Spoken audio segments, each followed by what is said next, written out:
A quick warning, there are curse words that are unbeeped in today's episode of the show. If you prefer a beeped version, you can find that at our website, thisamericanlife.org. From WBEZ Chicago, it's This American Life. I'm Tobin Low, sitting in for Ira Glass. The story of Sara and Ethan's relationship starts with heartbreak. She had just gotten out of a 12-year relationship. He was separated after 13 years of marriage. Neither of them were particularly interested in jumping into something new too fast. But their mutual friends thought, hey, they have that in common. They're both in their 40s, both a little wobbly from their last relationships. They should date. Here's Ethan. I think they saw us both as like people who didn't know what they were doing and thought maybe these two can figure it out together. That's both like sweet and maybe a little insulting. Yeah. I'm going to take it as sweet. They hit it off, kept seeing each other, doing datey stuff, dinners, museums, walks in the park. And as weeks and then months went by, they advanced to the stage of hanging out with no particular plans. At one point, a kind of big thing happened. A friend of Sara's died. Ethan knew how hard she was taking it, so he asked her, "You want to go to a ball game? Take your mind off things?" And it felt nice to let him take care of her in that way. It's now been 10 months. So you're in contact pretty much every day. You see each other regularly. You're not seeing anybody else. Is he your boyfriend then? No. Obviously, this is Sara. What do you refer to him as? I guess I use his name. Okay. And I will often say, he's the person I'm sort of seeing. The sort of feels crucial there. Or kind of. Uh-huh. Or I guess I'm. There's always a bit of a qualifier. Gosh. I think both of us have sort of avoided using the boyfriend-girlfriend terms. In fact, a couple weeks ago, they had a conversation about whether it was time to have the what are we conversation. And they decided to put it off. Ethan and Sara are your classic example of let's not put a label on it. You know couples like this. And I understand that people do this. But I'm always a little like, why are you doing this dance? Like, if it looks like a boyfriend duck and it quacks like a boyfriend duck, it's just a boyfriend duck, right? Some of my friends will refer to him as my boyfriend, but... You're making a face. Not very comfortable with it. Why do you think that is? What does it bring up for you? What is the feeling? It feels like if we put a label on it, gosh, we're going into the tunnel again. Like, it feels like it could last a long time, and that's a little scary. And if I'm someone's girlfriend, I want to be prioritized in a certain way, and I'm going to be reciprocal in that is not something that I'm comfortable with right now. There are other considerations they're thinking about, like Ethan's daughter, who is 10 and still doesn't really know about Sara. He's thought a lot about what putting a label on this thing with Sara would trigger. If Dad had a girlfriend, I think that would feel very significant to her. Yeah, I think it would feel like a big deal to a 10-year-old. When I was hearing this described to me at first, I was like, to be honest, I was like, oh, this sounds very like teenagery, immature, like we don't want to call it anything. And now the more that I've talked to you, it's like, oh, it's a very mature and sort of being honest with yourself about what you want and what comes with putting a label on it. Oh, yeah, absolutely. Because there's expectations, and having no expectations is so much nicer right now. I get what she's saying. Labels, they're powerful. They can distill you down to a single word, can get stuck on you without your permission. I still think about the day when my dad introduced me as his husky boy. I thought about that label for years. Today on our show, we have a story of a woman who spent more than a decade trying to get a particular label put on her. And we see what happens when a label that's holding someone's life together gets peeled away. And also, today, I have the all-powerful label of host, so I am commanding you to stay with us.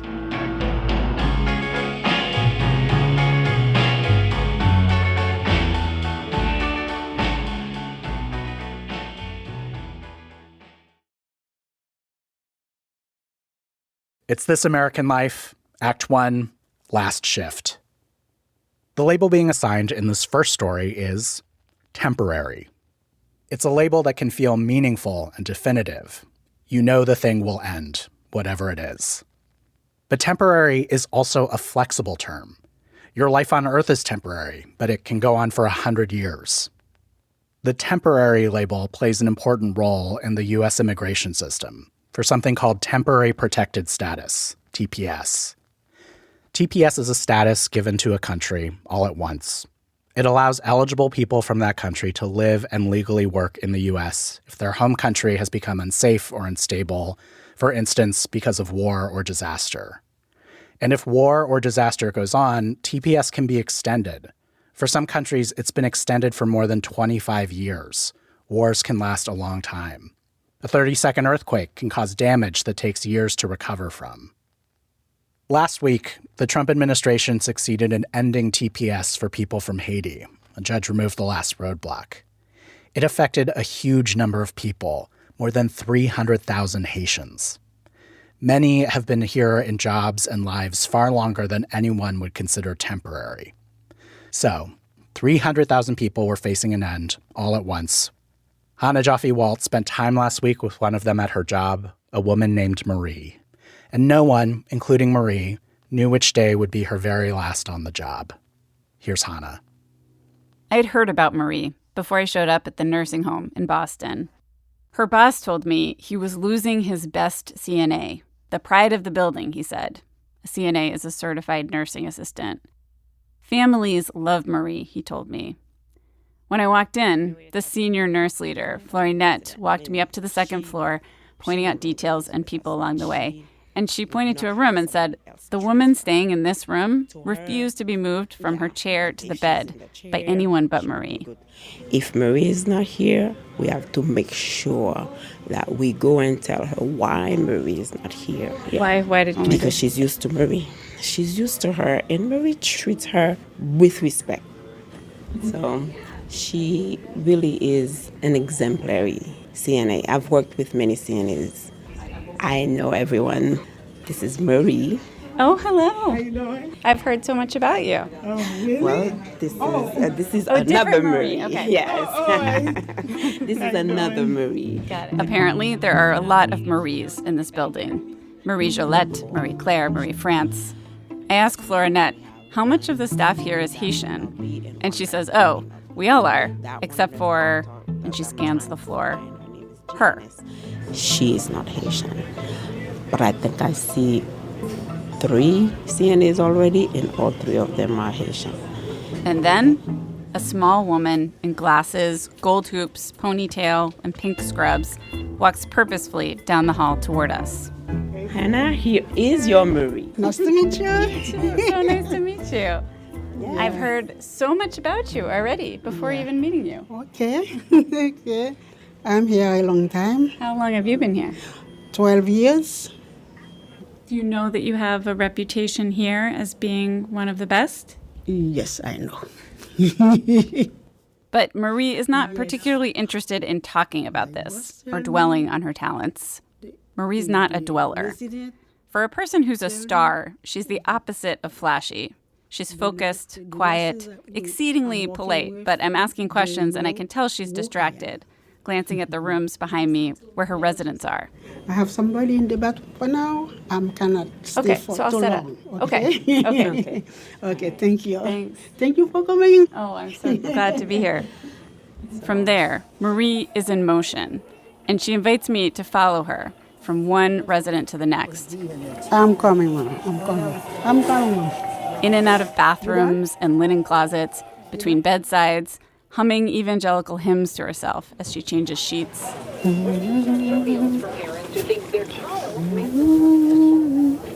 And cleans up messes. I thought we were going to talk about this huge change that was about to happen in Marie's life, about what is likely her last week on this job. But actually, it seems like I'm going to watch her do her last week on the job. And the other nurses and CNAs are watching me and my microphone and asking each other, what's she doing? She's following Marie? Why? because she's good at her job. And then they want to talk and add on, saying, I can also tell you how good Marie is at her job. She never say no. She always be there for everybody. She's just really special. She knows all their little quirks, and she'll be training someone and say, they like a sock on their left foot but not on their right, and she remembers all those things that you don't have to remember to do your job. She's great. So. And do you know what's happening with Marie this week, at the end of this week? I do not know. Okay, yeah. I get out of the conversation awkwardly and have a couple more moments just like this, where I gather, bit by bit, that nobody here knows the major thing that is happening in Marie's life. Marie has invited me here knowing I'm doing a story about people on TPS, about her job ending. But the people she works with don't know her job is ending, or that she's on TPS. Even though most people who work here are Haitian, some of them are on TPS, like Marie is, but most aren't. A woman on staff named Nancy told me we give each other privacy. We don't ask questions directly because we don't know who have it, who doesn't have it, and things like that, Yeah. So we just talk as a group. Nancy said the day that the Supreme Court allowed the Trump administration to end TPS for Haitians, the staff got together at the end of the day and talked about how sad it was that TPS was ending, how scared people were. She said Marie, in particular, was very sympathetic in those conversations toward our other coworkers who have TPS. But Nancy clearly did not know Marie is one of those coworkers. And she was feeling for everybody else. Everybody was talking about it. Oh, okay. Mm-hmm. Especially Marie, because she's very caring like that for everybody.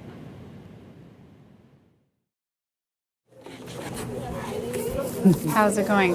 Good. Yeah? I catch Marie coming out of a room and pull her aside for a minute. And your coworkers have been asking what I'm doing. And I've been saying I'm following you. Mm-hmm. And nobody seems to know about TPS and that stuff. Do you want me not? I have not said anything. Not. So you haven't talked to people here about it? No, I don't want to talk to them about it. Okay. Can I ask why? I just don't want to. Yeah. Okay. If something happens, I cannot come, I will tell them, but for now, no. Yeah. If something happens, you would tell them on that day. Is that what you mean? Yeah. Okay. I'm not gonna, after 12 years, I'm not gonna just disappear. No, I will tell them, but for now, no, I don't tell them anything. They don't know anything about me. I learned, the more I talked to more people, that this silence is common. There were so many people on TPS moving through their workdays in restaurants, airports, schools, quietly knowing it could end at any moment and not telling anyone. Over 300,000 Haitians on TPS. That is so many people.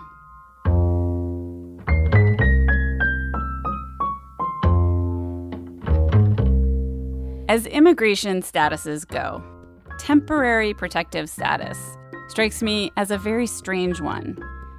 It's not an employment visa, where there can be a path to a more permanent status, like a green card. TPS offers no path. It leads nowhere. You can have it for years, you can have it for decades. It can be terminated at any time. The executive branch has discretion to offer TPS and discretion to take it away. With other immigration statuses, there's a process. There are steps to take and a system for appeals. TPS is more like a gift from the king, just a thumbs up, thumbs down kind of system. Haiti is arguably more dangerous than it was in 2011 when Marie was granted TPS. But President Obama was into TPS for Haitians back then, and President Trump today is not. So it's like a vibes-based immigration status. When I asked Marie how she was thinking about TPS, she'd just shrug. What's there to say? What can I do? She told me in Creole through an interpreter. Comprendre danger qui pendait mais m'pa gagner m'ka faire autre. I understand the danger that's hanging, but there's nothing else I can do. She doesn't have a lot more to say about that, and maybe there just isn't a lot more to say. So, how was this going to go? The actual end? For weeks, it was unclear when exactly the TPS termination for Haitians would go into effect, like what day. And employers were constantly refreshing government websites and checking the news to try to figure out when to tell their employees they couldn't come back. And how should they do it?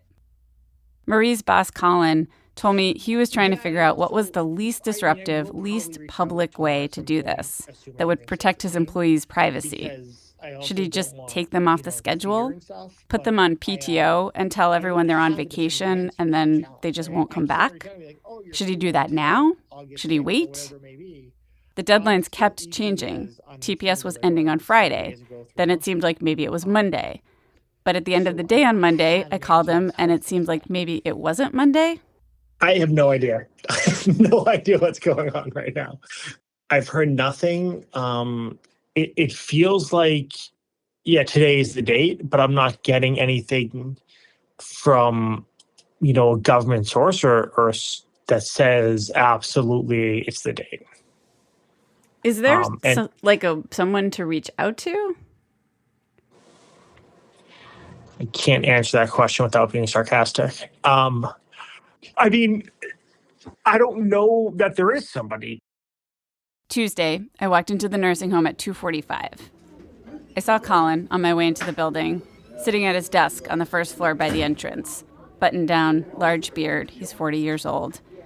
I tell Colin I talked to Marie and said I'd be here today for the start of her shift at 3. And he said, I did meet with HR today, and we have made a company-wide decision that at this point we are going to take anyone affected by TPS off the schedule. The lack of guidance, we feel like we have to remove them from the schedule. Wow, okay. So is she working today? She's working today. She's working today. Did she know that? I have not talked to her yet, no. I'm waiting for Marie to come in. I'll let her get settled, and I'll have a conversation with her probably around 4 or 5 o'clock. How come you wouldn't just tell her when she gets here? I don't think it's right to kind of grab somebody walking through the door. Hey, you're walking through the door, so I want to let her settle and kind of have a normal chain, and then I'll kind of sit down and have a conversation with her when we both have time and space to do it. But I do want to have a face-to-face conversation. Meanwhile, Marie is already here. She's upstairs. She came in through a different door. Her coworkers are greeting her as she sets up. Hi, beauty. How are you? I'm okay, baby. She's in lavender scrubs and a gold and silver head wrap, arranging her cart for her shift. Marie doesn't just grab one of the pre-stocked carts. I like to fix my car. I have to fix it. You have to do it yourself? Yeah. I know. I put towels, pad, sheet, gown, pillowcase, face cloth. All of a sudden, everything Marie is doing becomes the last time she will do it. Counting the blankets and stacking them neatly on the middle shelf. Fitted sheets, diapers, and cream go on the top shelf. Pushing her cart to room 101 as the morning shift heads out. Okay. Bye, Albert. Yeah. Bye. I say to Mom, drive safe home. Checking on each resident. Hi, Marie. Hi, how are you? I didn't see you yesterday. It was my day off. Oh, Yeah. okay. I like your silver. Thank you. Pretty. You got to watch out in the sun. Put the sunglasses on. Yeah. Next door, room 100 is full of visitors. Marie maneuvers quietly around the family, arranging sheets, wiping surfaces, filling water cups. This job is a series of endless small gestures. It's delicate, it's close, difficult work. Marie is both productive and invisible.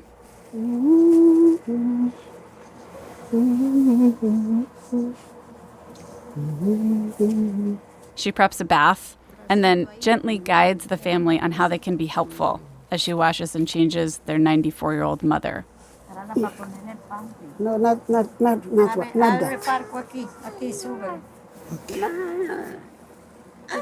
Hold this. Mama. Mama. We're just helping you, okay? Chum.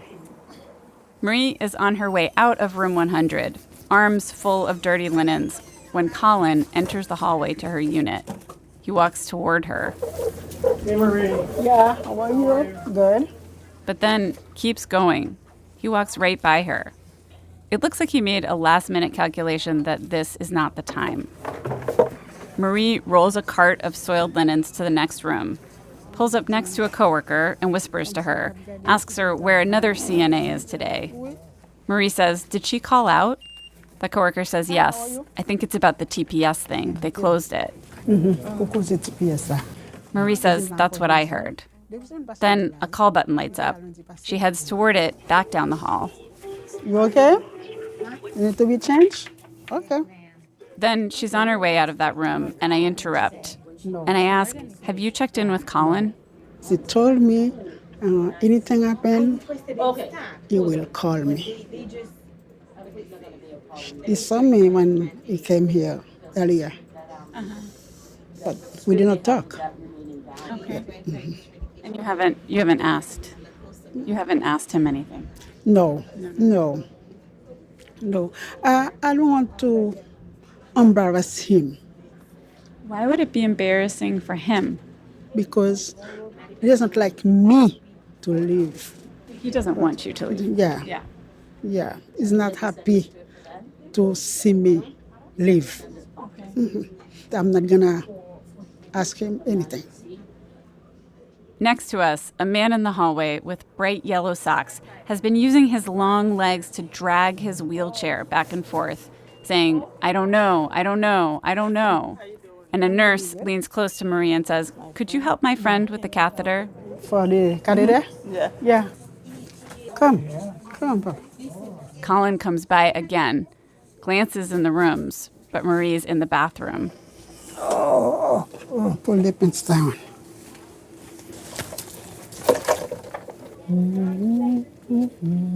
She empties the catheter.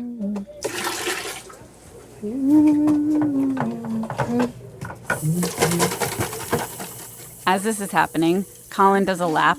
Marie pushes the man back into the hallway, and Colin spots her coming out of the room. But the man with the yellow socks is agitated and pointing at his pants. He wants Marie to change his pants, too. Oh, you want to put on other pants? Come.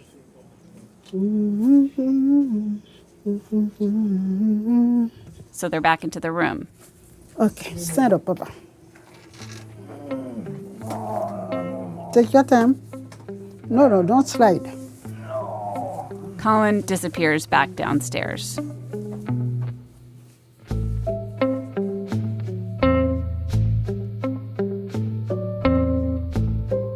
How do you end a 12-year career without interrupting, without disruption, without anyone noticing? Colin is looking for an opening to do this quietly, but there is not one. This is a person who is busy and needed. CNAs are hard to find and hard to keep all over the country. The average time people stay in these jobs is 2 years. And here's Marie. Her boss doesn't want her to leave, and she doesn't want to leave. He doesn't want to embarrass her, and she doesn't want to embarrass him. This is not the version of removing people that we've seen so much of in the last year and a half. It's not people grabbed in public, pulled out of cars in dramatic, sometimes violent videos. This is a silent play being performed in workplaces across the country. The quietest ending everyone involved can possibly pull off.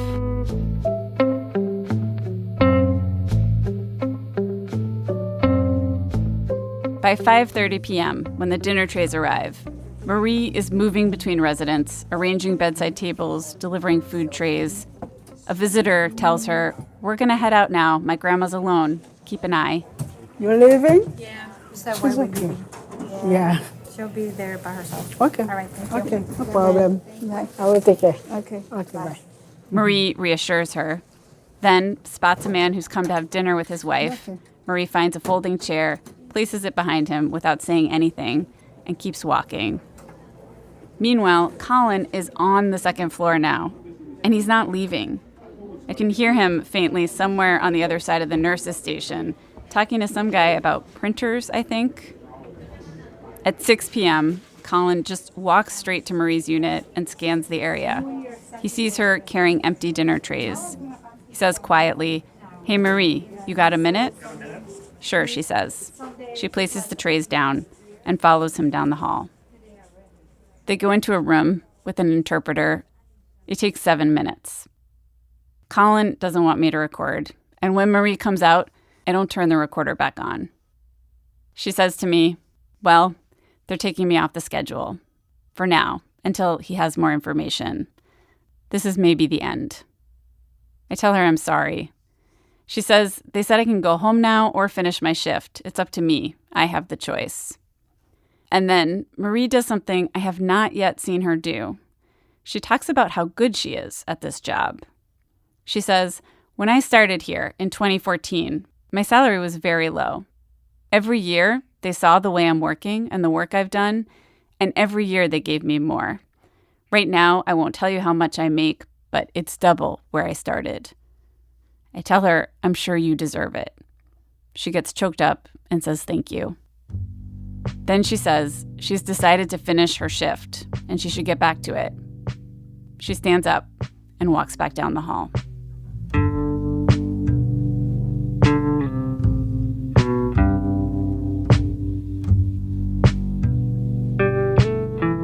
Chana Joffe-Walt is a producer on our show.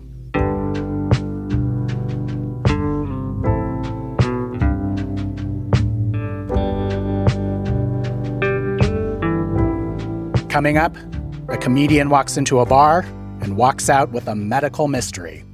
That's in a minute from Chicago Public Radio when our program continues. It's This American Life. I'm Tobin Low, sitting in for Ira Glass. Today's show, Label Maker, a show all about the power of labels. We're at Act 2 of our show.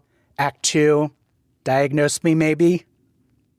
So the whole reason I've been thinking about labels lately is because of this next story we're doing today. It's about Janet McNamara, very funny comedian, who had this odd thing happen to her 15 years ago when she was first getting started. What happened was, this one night, she's performing at a comedy club in Boston, where she's proudly from. I think all Irish Catholics are. Anyway, she gets off stage, goes to the green room, when the owner of the club stops her.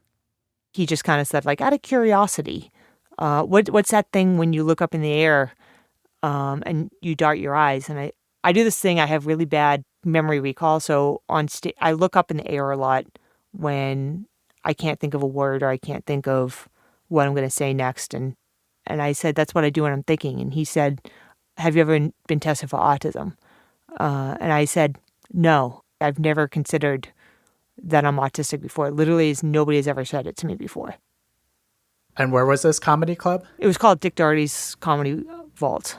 And this guy, Dick Doherty, he's the first person who asked me if I was autistic. It was the namesake of the club. Yeah. He named a club after himself. Yes, correct. Gotcha.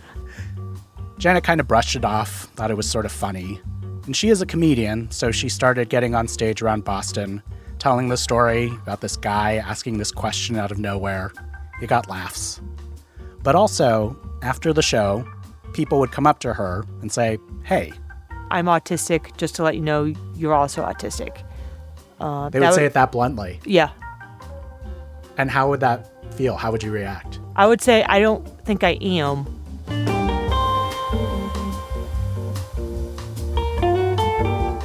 Janet says, as a kid growing up in the 90s, she'd been tested many times for learning disabilities, for anxiety.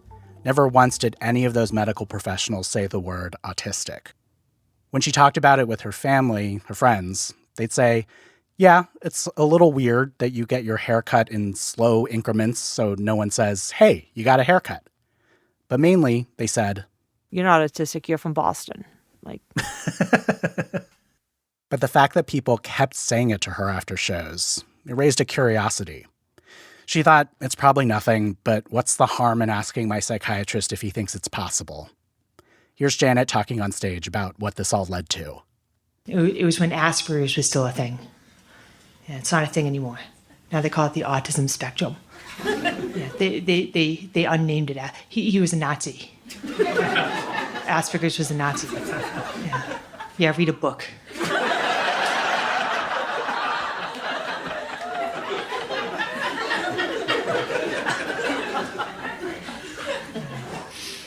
I remember I took the test, and the guy, he just looked up from his notebook and he goes, well, people with Asperger's generally have above average IQs.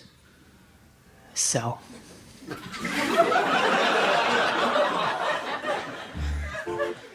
I'm not smart enough to be mildly autistic.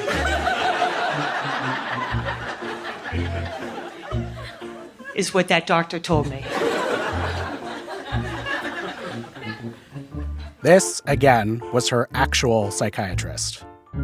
Janet decided to let it go, partly because this was back in the 2010s, and the idea of an adult getting tested for autism, it just wasn't in the air the same way it is now.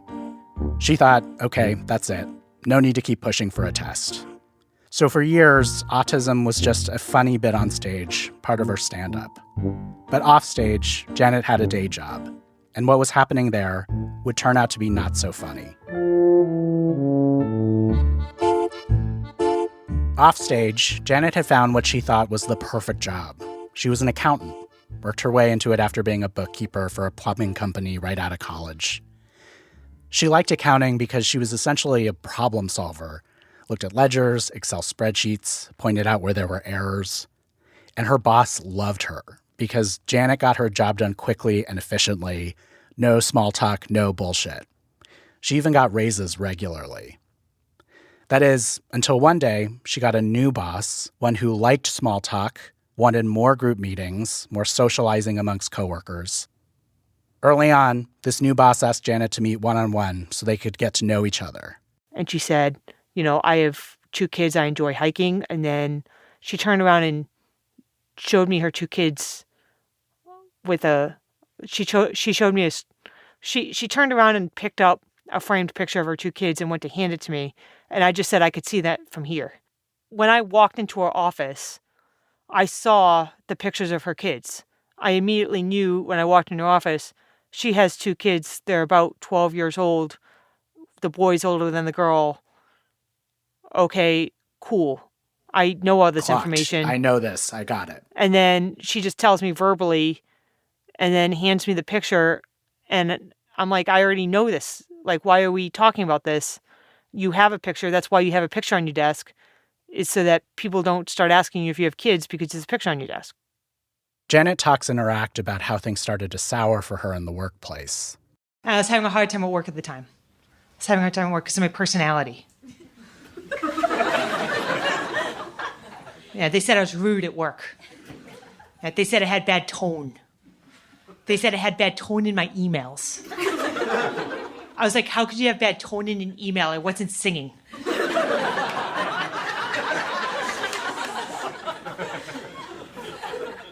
I was like, you people need to relax.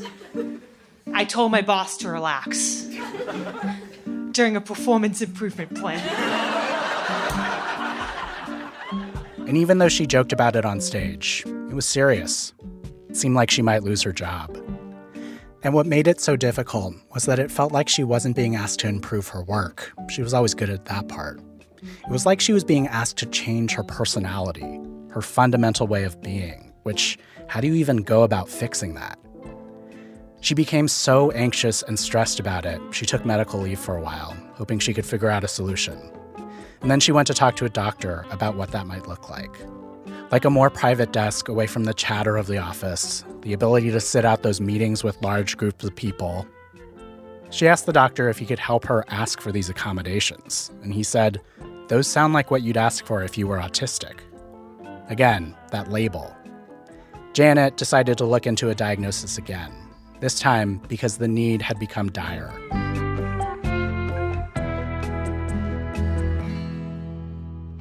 Janet goes for her first official autism test, which this time was an actual real deal test. Testing for autism, by the way, is complex because there's no blood test. Instead, there are usually multiple sessions during which the tester is looking at social interactions, sensory issues, repetitive behaviors, or fixated interests. And then they take all of this into account to assign a diagnosis, which is what Janet went through this time. I don't know if anybody's ever had one. It's like this whole thing. It's like a 3-day thing. You like look at pictures of people and they're like, they look happy, they look sad. And they send surveys. And I was perfect. I had everything perfect. And I didn't get the diagnosis. Like I said, I didn't get it. And he knew I wanted it too.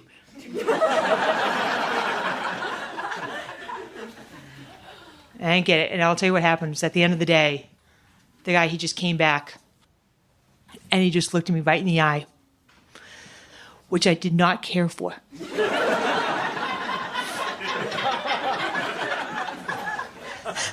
I swear, he just looks at me right in the eye and he goes, "You are so close."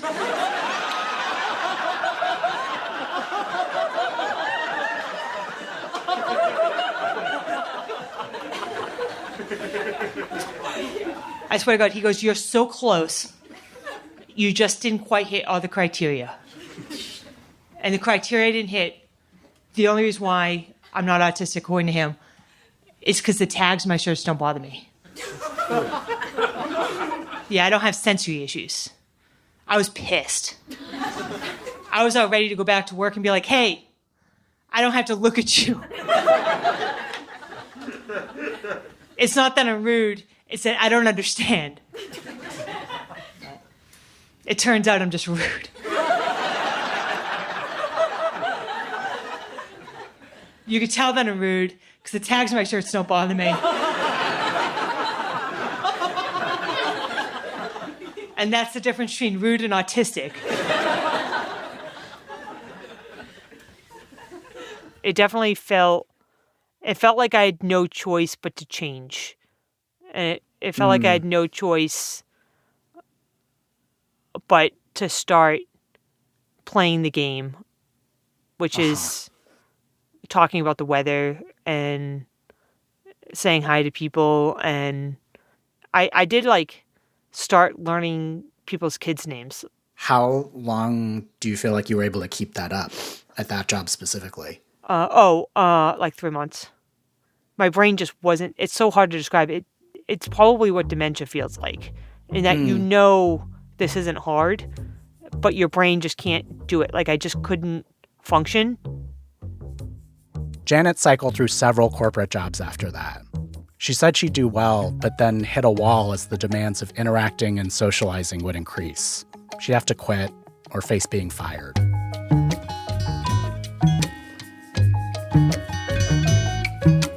That's the cycle Janet's been in for the last decade, trying to avoid situations in everyday life that would make her uncomfortable, but then when they do happen, talking about them on stage for laughs, and how she still can't get a fucking diagnosis. So she's just kind of been toughing it out. Until recently, when she had an experience that flipped her thinking about everything. She took a kid to the movies, a kid she was babysitting, a kid she knew well, and at the movies, this kid started to cuddle with her, as little kids do. And it was so uncomfortable to me that she was stroking my arm, but I also understood that it was a little kid and that you can't just tell a little kid to I understood that it was like her way of showing affection, and I just felt so stuck, and I started crying. Because you had to deal with it. It was your problem to deal with. I felt like I'm the adult. I just need to take this. Janet went from discomfort to just being flat out mad at herself. How awful are you as a person if you just want to say to a little kid, stop touching me, stop cuddling with me, stop showing me affection. It just doesn't feel good on a human level as a person to not want to cuddle with a little kid. And for that to be an overwhelming experience. She told all this to her current therapist, and her therapist said to her, "I think we should revisit getting a diagnosis. I think it's right for you, and the other testers got it wrong." Janet was ready to stop blaming herself, so she agreed. It was very much maybe there's nothing wrong with me, maybe my brain is just wired different, and maybe I need to not beat myself up.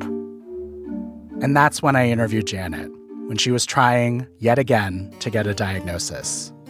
When I talked to her, it was right before she was about to find out her results. When they did finally come in, she was standing outside a bar.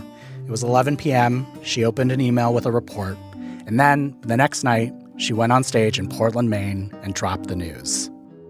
And the lady was like, I don't know what's going on, but you're definitely autistic.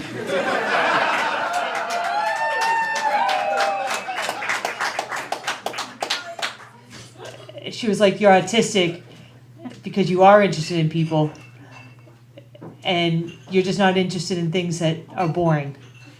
And you're not interested in boring people who don't do puzzles correctly. And she said I have a rigid personality. I'm rigid. And I said I'm not rigid. I'm just most of the time right. And we talked about how my least favorite thing my therapist says is sometimes my therapist will be like, hey, 2 things can be true. And I'll be like, yeah, I agree, 2 things can be true, but in this case, 1 thing is true. The next time I see her, she tells me she's pretty stoked about it, but not for the reason I thought. She tells me about a recent experience interacting with a woman in a class she's taking. I sit in a specific seat every day, and I walked in, and she was sitting in my seat, and she said to me, I'm sitting in your seat, do you want me to move? And I said, no, it's okay, I'll sit over here. And she was like, are you sure? And we had this like back and forth, and I actually said, actually, I really want to sit in that seat, can you move? And she moved, and she wasn't upset at all. She was perfectly fine with it, and I've just never felt that scene before, where somebody's sitting in my seat, they saw my face, they saw I was distressed, they didn't see it as a control thing, or like I'm taking it they didn't take it personally that I was like, you're in my seat. Like it felt very good. Yeah, and there's no way she knew I was autistic. There was just something about the way I approached it, which is that I understood. I think 6 months ago, I would have said, she's an asshole, she's sitting in my seat, what's wrong with her? Why would she sit in my seat? I would have taken it personally, like she was fucking with me, or she was messing with me by sitting in my seat, as opposed to knowing that it's something that I'm specifically sensitive about, that I want to sit in the same place. So, yeah. It seems like it brings up a lot of emotion for you. Yeah, it's weird. It's like a different way of feeling seen, even without telling people about the diagnosis. And there's something different. I don't know exactly how I'm approaching people differently, that they're not taking it personally, that their behavior is affecting me. I had no idea that it would be so different. And I didn't realize that you don't even have to tell people. The way I'm approaching people is different. It's true. When we sat down for this last interview, we were waiting for the studio to be set up, and she said, I'm fine if we don't make small talk while we wait. Pretty matter-of-factly. And I understood. So we sat there in a very comfortable silence.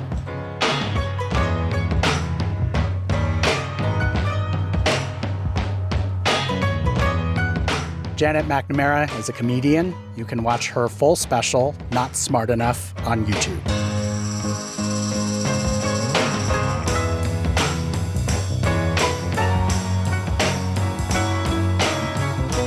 Act 3, The Last Description.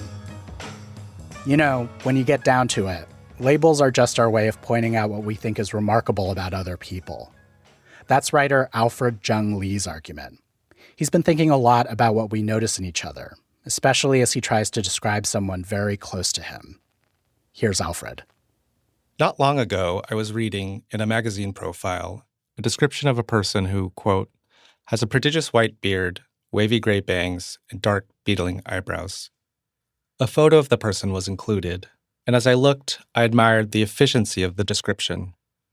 It did not say that the man had 2 arms and a nose. These details were assumed.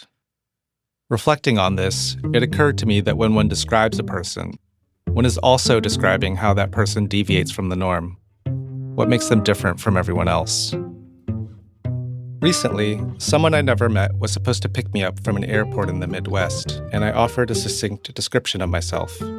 Asian guy with too much luggage, I texted. I walked out of the airport, towing 2 suitcases, a carry-on, and a backpack. I heard a stranger shout my name. I was recognized before I'd even made it to the curb. Description draws attention to what is different about a thing. Asian guy with too much luggage is a good description in Cedar Rapids, less so in Seoul. The greater the focus on what is most different, the better the description. In an online support group I attended for spousal loss, people often describe their dead spouses. The descriptions usually followed a formula. The points of variation included their job. The dead spouse was an accountant, a store manager, a healthcare worker. In personality, they were stubborn or loved to joke. There was a woman who had liked motorcycles, a man who had been a tender father to kids who were not biologically his own. Sometimes we shared pictures. Even as I looked at the pictures and listened to the descriptions, I found it hard to understand that they were once alive. When someone described their spouse as stubborn, I took it to mean their spouse had been more stubborn than the average person, but I wasn't sure what this really said. Most of a description goes unsaid. Lately, my reality has transformed without my noticing, and I have been struggling to describe it. My father called me the other day from Korea, and it gave me a chance to try. I described the weather in my new hometown in the Midwest, the one where I'd been picked up at the airport, saying that it was in the 70s at the moment, late in the afternoon, that I was 10 minutes from campus, where I decided to go back to school for a writing program, and that the city was hilly and not flat. He asked about my new friends and classmates, and I told him what I've been telling everyone. Mid-20s to late 30s, everyone seemingly smart and nice. I told him about my studio apartment, that there was enough room, that it got good light, about the places I could walk to from the apartment. But there was something else hovering over our conversation, another picture that was not being described. It was what my life would have looked like if things had gone according to plan, and how this current situation, far from anywhere I'd ever imagined, may or may not have differed from that plan, which might also inform whether or not I was doing okay, and, therefore, whether or not my father needed to worry. It was this second picture, this other life that we were talking around, and the extent to which my present life may or may not have varied from it, that our conversation was also about.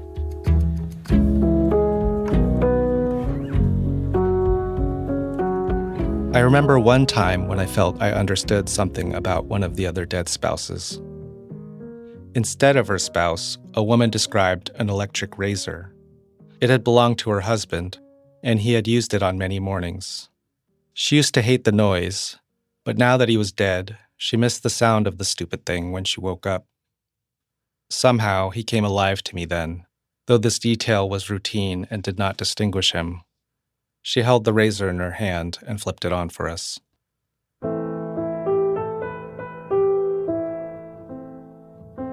People want to know what she looked like. Children, especially, want to see pictures.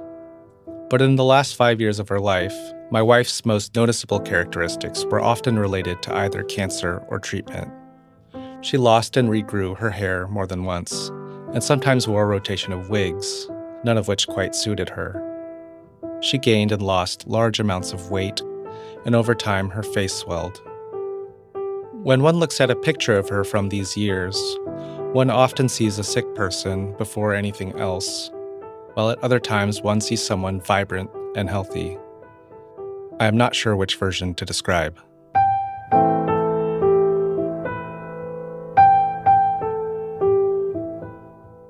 More variables.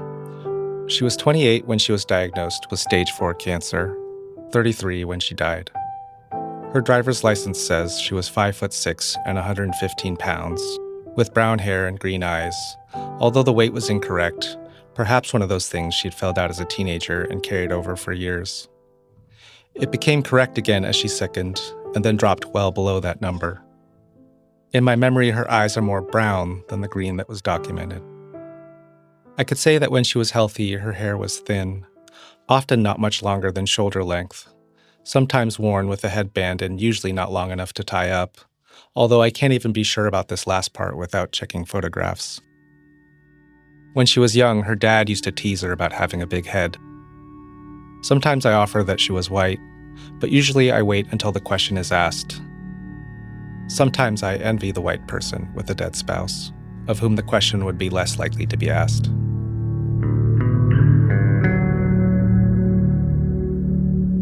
In her eulogy, I described the thing about her that I found most distinctive. The way the air around her would transform and still, and her entire body react when she felt something deeply, whether she was encountering a view of the ocean, the dye of a fabric, a memory. In these moments, she might whisper or cry, and I felt that if I touched her skin, she would dissolve into vapor. In those moments, I could also see the young child who had been too sensitive to the world. In family lore, she had been a problem child, emotional and inconsolable, prone to tantrums. A sense of injustice followed her throughout her life, and still got the better of her sometimes. Perhaps for this reason, she was a quick and firm judge of character. She gave me a list of people she did not want at her memorial. I can also describe those less obvious distinctions that reveal themselves only after long periods of attention. That she tilted her head slightly as a greeting when she walked towards someone she knew. That in her sleep, she raised her arms into the air and slowly scratched one and then the other. That she became nervous and reached for my hand when an airplane was about to take off. Yet increasingly, these details feel irrelevant. As time passes, she becomes more, to me, the things that made her just like other people. I think of 2 arms and 2 ears, and a nose that sometimes ran. She owned socks and scarves, wrapped a towel around herself after a shower, wrote cards, rode the bus, walked around puddles, opened and closed curtains, listened and asked questions, got hungry and tired, sometimes wore sneakers. She was like anyone else, which is to say that simply by breathing, she created life and atmosphere. This increasingly seems to me the point, the description of the thing itself, rather than what makes it different. I will try to describe one of the happiest days of my life. My partner and I are leaving the hospital. She has been through her first year of surgery, recovery, drug treatment. She holds in her hand the printout of a radiology report. It describes scanned images of her body, of her head, chest, abdomen, pelvis. The report, for each of the 4 scans, gives the following descriptions. Unremarkable, unremarkable, unremarkable, unremarkable. On this day, there is nothing about her worth describing.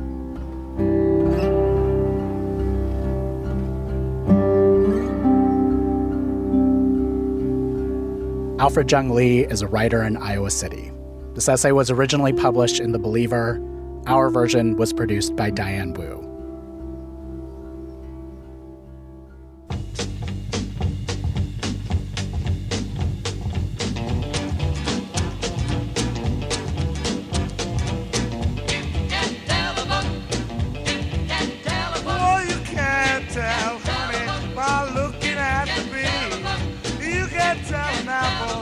Shaking on a tree.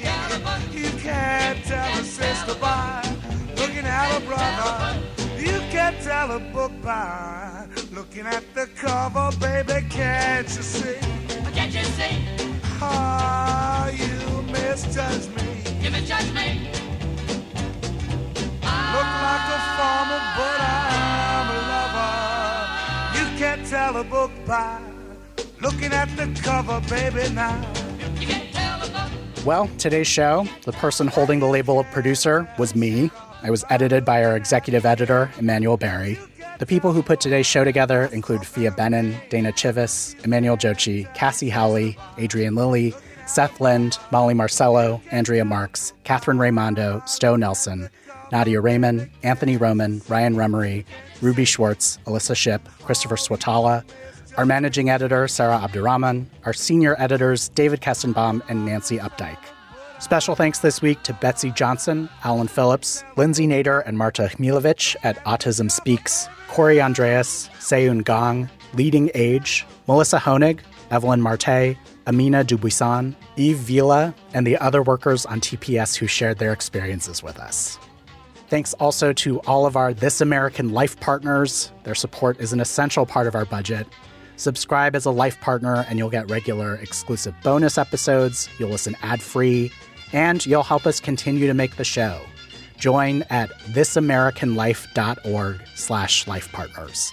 That link is also in the show notes. This American Life is delivered to public radio stations by PRX, the Public Radio Exchange.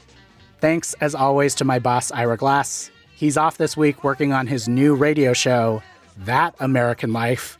He says our show is old news. I'm like, I already know this. Like, why are we talking about this? I'm Tobin Low. Ira Glass will be back next week with more stories of This American Life. You can't tell a book by looking at the cover, baby, can't you see? Can't you see? Oh, yeah, you misjudged me. You misjudged me. Look like a farmer, but I'm a lover. You can't tell a book by looking at the cover, baby. You can't tell a book. You can't tell a book. You can't tell a book. You can't tell a book. This is Ira Glass of This American Life. The aircraft carrier USS Abraham Lincoln has been in the news lately because it spent more consecutive days at sea than any aircraft carrier ever, thanks to the Iran war. And that's taken a toll on its crew. Next week on the podcast, we revisit a show that we recorded during another war years ago about what life is really like on an aircraft carrier. You sleep in a room with 196 other people. There are lots of tedious jobs. Just filling up the vending machines. Is that your full-time job? Yes. Filling up vending machines all day for 12 hours. That's next week on the podcast or on your local public radio station.